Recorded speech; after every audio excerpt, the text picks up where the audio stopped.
சித்திர பூவிழி பாரம்மா சிற்றிடை மேலிந்ததேனம்மா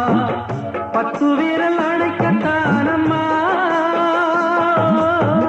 முத்துரதம் எனக்கு தானம்மா